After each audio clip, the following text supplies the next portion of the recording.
بكم في القناة، يا رب تكونوا بخير. فيديو النهاردة هيكون الجزء الثاني عن التزايد والتناقص لغرزة نص عمود. احنا عملنا الجزء الأول لغرزة الحشو، ده الجزء الثاني، وهنبتدي سلسلة من التزايد والتناقص لجميع الغرز.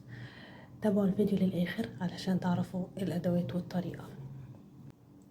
هستخدم إبرة 3.5، والخيط اللي أنا هستخدمه اللون ده، وده الرقم بتاعه 110. انا عملت هنا عينة من غرزة النص عمود، 5 سطور من نص عمود. هسيب لكم كل الاساسيات علشان اعمل تزايد على حسب الغرزة اللي انتي بتشتغلي بيها. احنا هنا بنشتغل بغرزة النص عمود. هرتفع سلسلتين، الف الشغل بتاعي، الف الخيط على الابرة. علشان اعمل تزايد لازم غرزتين، ده الاساس. في تزايد باكتر من 2، بس احنا النهاردة هنتعلم التزايد الاساسي 2، لان نفس الفكرة هنكررها ونزود عليها على حسب العدد المطلوب، سواء في الشغل اللي احنا بنشتغله او في الباترون اللي احنا بننفذه. يبقى ارتفعنا سلسلتين ولفينا الشغل. علشان نعمل غرزة نص عمود هلف الخيط على الابرة وادخل في اول غرزة واعمل غرزة نص عمود اللي هي بتبقى 3 حلقات على الابرة. الف الخيط واخرج منهم كلهم بالشكل ده كده. اتمنى تكون واضحة. وعلشان اعمل تزايد هلف الخيط مرة تانية على الابرة وادخل في نفس الغرزة اللي انا واقفة فيها واعمل غرزة نص عمود مرة تانية بالشكل ده كده. ممكن ان انا بعد كده اكمل سطوري كلها تزايد علشان اتمرن عليها، او ان انا اغير كل شوية ان انا اعمل حبة فردي وبعدين تزايد، حبة فردي وبعدين تزايد. انا هعمل حبة فردي اللي هي غرزة فوق كل غرزة بالشكل ده كده. مثلا عملت 3 هنا، غرزة فوق كل غرزة. انا هعمل هنا تزايد في الغرزة دي، بعمل غرزة نص عمود وبعدين برجع الف الخيط واعمل غرزة نص عمود تانية بالشكل ده كده. بعد كده هعمل غرز فردي برضو تانية اللي هي غرزة فوق كل غرزة.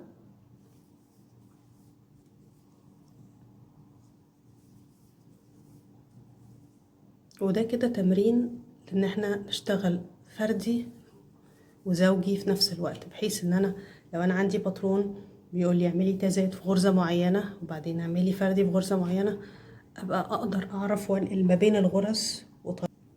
هي دي الغرزة اهي. هدخل قدامكم تاني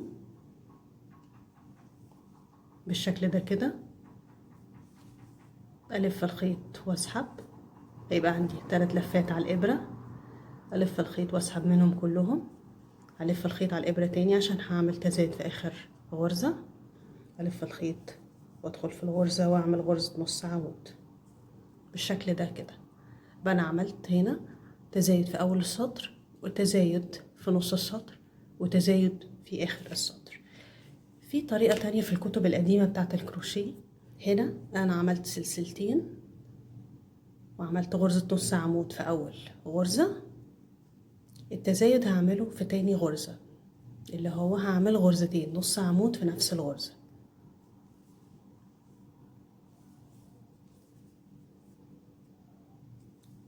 بالشكل ده كده. والطريقة دي كانوا بيستخدموها زمان بحيث ان انا مخليش الاطراف بتاعت الشغل بتاعتي فيها تعرجات كتير. بعد كده هكمل السطور بتاعتي عادي لغاية اخر غرزتين علشان نشوف التزايد المرة التانية عامل ازاي. هنا انا وصلت لاخر غرزتين، الغرزة اللي قبل الاخيرة هي دي اللي هعمل فيها التزايد بتاعي، اللي هو غرزتين نص عمود في نفس المكان بالشكل ده كده. واخر غرزة بعمل فيها غرزة نص عمود عادية بحيث ان انا اظبط اطراف الشغل عندي بتبقى ضيقة شوية بالشكل ده كده.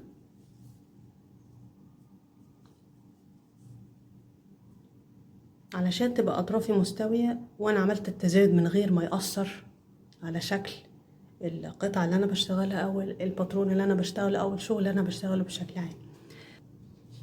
ان انا بعمل تزايد في الغرزة رقم 2 هنا، والغرزة اللي قبل الاخيرة هنا، او ان انا بعمل تزايد في اول السطر واخر السطر، وطبعا في نص السطر. كل الطرق دي صح مظبوطة، مفيش فيها مشكلة، وعلى حسب طبعا الباترون او الحاجة اللي انا بشتغلها. دي القطعة بعد ما انا شطبتها، انا هسيب لكم كل الحاجة اللي هتحتاجوها من تشطيب الشغل وتغيير الالوان وازاي بخفي الخيط وكل ده، هسيبه لكم فوق وفي صندوق الوصف تحت. ويلا بينا ندخل على الجزء التاني، التناقص في غرزة النص عمود. هشتغل بإبرة 3.5، ده اللون اللي انا هشتغل بيه، ورقم 390. انا هنا عملت عينة من غرزة النص عمود 5 سطور. علشان اعمل تناقص محتاجة غرزتين، ان انا اعمل تناقص لغرزة واحدة. ارتفعت السلسلتين ارتفاع غرزة النص عمود، هلف الخيط على الابرة، ادخل في اول غرزة واعمل غرزة نص عمود بس مش هكملها، هيبقى عندي 3 حلقات على الابرة، الف الخيط وادخل في الغرزة اللي بعدها، الف الخيط واسحب، هيبقى عندي 5 حلقات على الابرة، الف الخيط واسحب منهم كلهم. كده ابقى انا عملت تناقص لغرزة واحدة بس، واحتاجت غرزتين ان انا اعملهم. ممكن ان انا اكمل بقية الغرز تناقص، وممكن ان انا برضو زي التزايد اعمل بعض الغرز فردي، يعني غرزة فوق كل غرزة، وبعض الغرز ان انا اعمل فيها تناقص فاحتاج غرزتين. انا هنا هشتغل بعض الغرز فردي اللي هو غرزة فوق كل غرزة،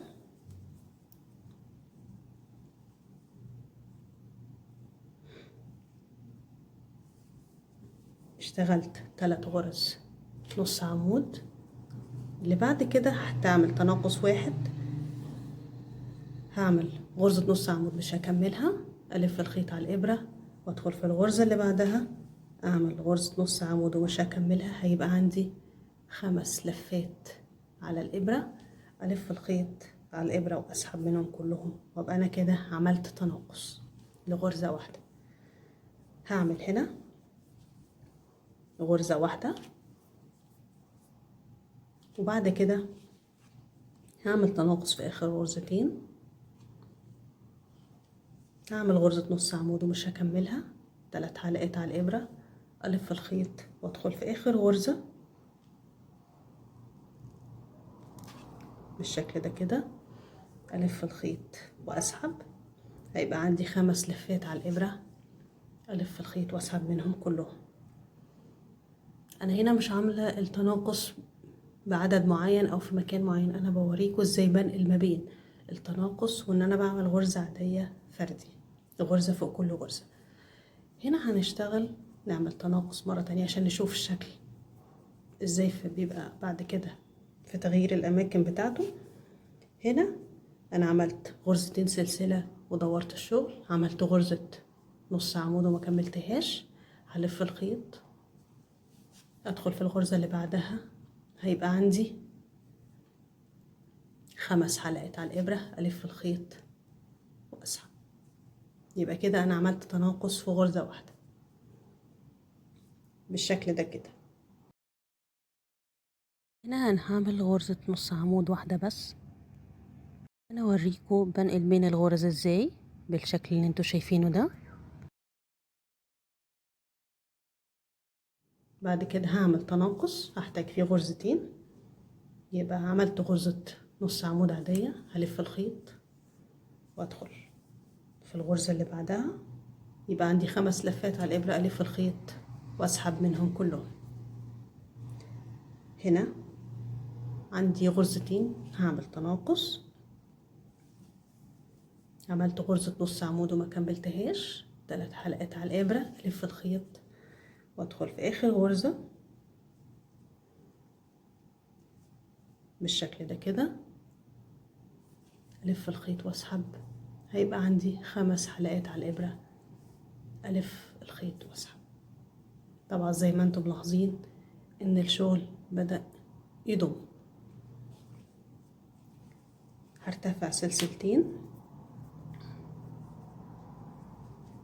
هعمل هنا غرزة نص عمود عادية، 3 حلقات على الإبرة، هلف الخيط واسحب. بعدين هعمل في آخر غرزتين تناقص، غرزة نص عمود وما كملهاش، 3 حلقات على الإبرة، ألف الخيط وأدخل في الغرزة اللي بعدها. عندي 5 حلقات على الإبرة، ألف الخيط وأسحب بالشكل ده كده. وطبعا أنا هشطب الخيط وأوريكم دلوقتي الفرق ما بين التزايد والتناقص. ده كده شكل التزايد والتناقص لغرزة النص عمود. بيكون الشرح واضح. ما تنسوش تعملوا لايك وسبسكرايب للقناة وتفعلوا جرس التنبيهات علشان يوصلكم كل جديد، واشوفكم الفيديو الجاي.